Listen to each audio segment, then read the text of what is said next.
अगली सीट नबीनगर की सीट है। ये विधानसभा सीट भी बेहद दिलचस्प बन गई है, जो काराकाट लोकसभा में पड़ती है, औरंगाबाद जिला में है। फिलहाल तो यहाँ आरजेडी का कब्जा है, लेकिन अब आने वाले दिनों में देखना है कि यहाँ पर एनडीए किस तरह मशक्कत करती है और जो समीकरण रहे हैं, यहाँ जो फैक्टर काम करते रहे, क्या वो इस बार भी काम करेंगे। रंजन जी, नबीनगर की सीट पर अगर गौर करें तो इस सीट का रिकॉर्ड क्या रहा है? क्या यहाँ आरजेडी कैंडिडेट जीतते रहे हैं या फिर बीजेपी या जदयू? समीकरण क्या कहता है इस सीट का? देखिए, नबीनगर सीट की जब हम बात करते हैं तो बिहार विभूति अनुग्रह नारायण सिंह की बात भी करनी होती है। वो यहाँ से पहले विधायक चुने गए थे 1952 में। बाद में उनके बेटे सत्येंद्र नारायण सिन्हा, जो कि बिहार के मुख्यमंत्री भी बने, उन्होंने भी इस क्षेत्र का 2 बार प्रतिनिधित्व किया है। तो ये जो है वो महत्वपूर्ण चीज़ है। और पिछले चुनाव में जो है यहाँ से आरजेडी के प्रत्याशी विजय कुमार सिंह दबंग कैंडिडेट माने जाते हैं।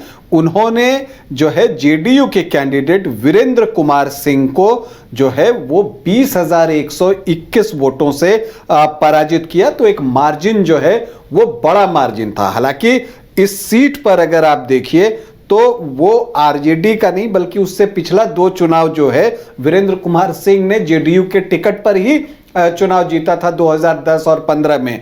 लेकिन विजय सिंह ने 2020 में जो है वो चुनाव जीता। डब्लू सिंह के नाम से भी जाने जाते हैं विजय कुमार सिंह, तो उन्होंने ये चुनाव जीता। अब इस बार जो एक दिलचस्पी इस सीट को लेकर ज्यादा हो गई है कि विजय कुमार सिंह और वीरेंद्र कुमार सिंह के बीच ही मुकाबला होगा। हम ये भी जानते हैं कि जो नबीनगर है वहां पर सुपर थर्मल पावर प्रोजेक्ट भी है। तो जब पावर की बात आती है तो यह भी चर्चा हो रही है कि क्या जो पावर स्टार हैं पवन सिंह, क्या वो यहां से चुनाव लड़ सकते हैं?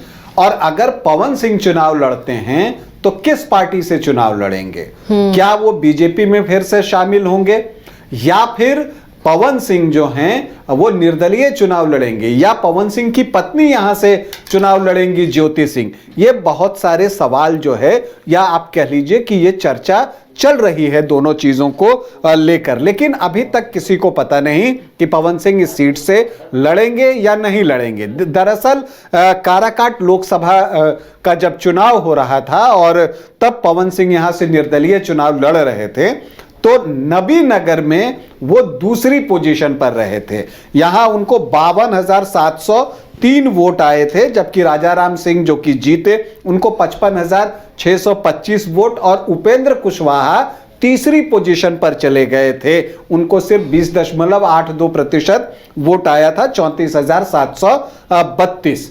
तो ऐसे में चूंकि नबीनगर की जो सीट है इसको लोग चित्तौड़गढ़ भी कहते हैं, राजपूतों की का जो वोट है यहाँ पर वो बहुत ज़्यादा है, तो इसलिए राजपूत कैंडिडेट जो है वो अक्सर यहाँ पर आपको जीतते हुए दिखते हैं। और चूंकि पवन सिंह को फिर जातीय समीकरण के लिहाज से भी नबीनगर की सीट जो है वो सूट करती है, तो क्या पवन सिंह यहाँ से चुनाव लड़ेंगे? ये एक बड़ा सवाल है। लेकिन फिलहाल अगर हम बात करें तो जो जेडीयू के उम्मीदवार रहे पिछले चुनाव में वीरेंद्र कुमार सिंह, वो भी पूरी तैयारी में हैं और वो लगातार क्षेत्र का भ्रमण भी कर रहे हैं, लोगों से मिलजुल भी रहे हैं, जनसंपर्क भी है। तो अभी तक ये देखना और ये भी देखना दिलचस्प होगा कि अगर पवन सिंह लड़ते हैं, अगर निर्दलीय लड़ते हैं तब तो कोई बात नहीं, लेकिन अगर बीजेपी में आकर लड़ने की सोचते हैं तो उपेंद्र कुशवाहा का रिएक्शन क्यों होगा? क्योंकि उपेंद्र कुशवाहा को हमेशा ये लगता है कि वो काराकाट का चुनाव जो हारे हैं उसमें पवन सिंह की भूमिका है और ये दर्द उनका बीच बीच में निकलता रहता है। वो कहते हैं, बीजेपी में कुछ लोग हैं जिन्होंने कि काम खराब किया और अभी भी कहते हैं कि अगर बीजेपी में कुछ लोग ऐसे हैं जो ऐसा करें तो नुकसान हो सकता है।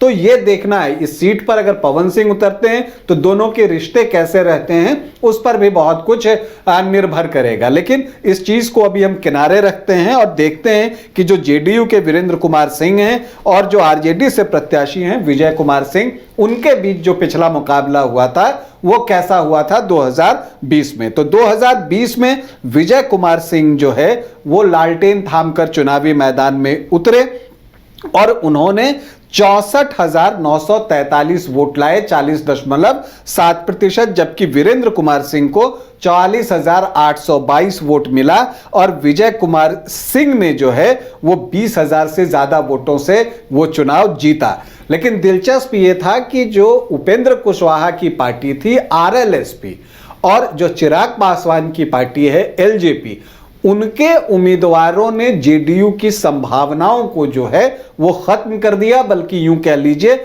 निस्ता नाबूद कर दिया।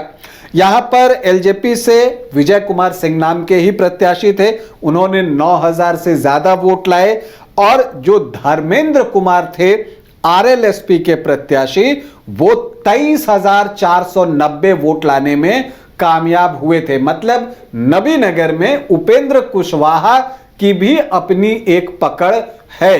तो अब यह देखना दिलचस्प होगा कि इस सीट पर जब बातचीत होगी तो जेडीयू है, अगर पवन सिंह बीजेपी में आते हैं तो उनका दावा बन सकता है, आरएलएसपी ने पिछले चुनाव में बेहतर प्रदर्शन किया है वो भी दावा कर सकते हैं, और विजय कुमार सिंह जो कि एलजेपी के टिकट पर पिछला चुनाव लड़े थे तो एलजेपी भी इस सीट पर दावा कर सकती है। और दो धर्मेंद्र कुमार प्रत्याशी थे आरएलएसपी के, वो धर्मेंद्र कुमार चंद्रवंशी थे और अति पिछड़ी जातियों के वोट यहां पर अच्छी संख्या में है।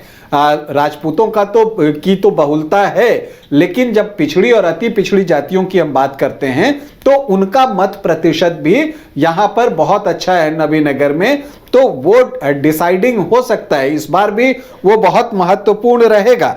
देखिए अगर हम यहां पर बात करें तो जो एससी वोटर्स हैं वो 24.25% हैं, जो मुस्लिम वोटर्स हैं वो 5.4% हैं, जो राजपूत हैं वो 25 से 30% के बीच मानकर चलिए, कोई 25 कहता है, कोई 28 कहता है, तो कोई यहाँ 30 डिसाइडिंग कहता है। फैक्टर राजपूत को माना जाए। जी हाँ, बहुलता उन्हीं की है। और इसके अलावा यादव यहाँ अच्छी संख्या में हैं, लगभग जो है आप मानकर चलिए 5-6% के आसपास जो है वो मानकर चलिए। सामान्य जाति के जो राजपूत को छोड़कर जो अन्य सामान्य जाति जिसमें आप ब्राह्मण, भूमिहार, कायस इन सबको ले लेते हैं वो भी 8-10% हैं। इसके अलावा अगर आप देखिए तो कोयरी कुर्मी का भी एक अच्छा वोट है यहां पर, और यही वजह है कि यहां पर उपेंद्र कुशवाहा इतने मजबूत हैं। वैश्य भी 7-8% के आसपास हैं, और अदर्स ओबीसी एंड ईबीसी मतलब इनको छोड़कर जो बाकी बच जाते हैं उनकी संख्या भी अगर मत प्रतिशत में जाएं तो 15 से 18-20% के आसपास है। तो ये यहां का जातीय समीकरण है।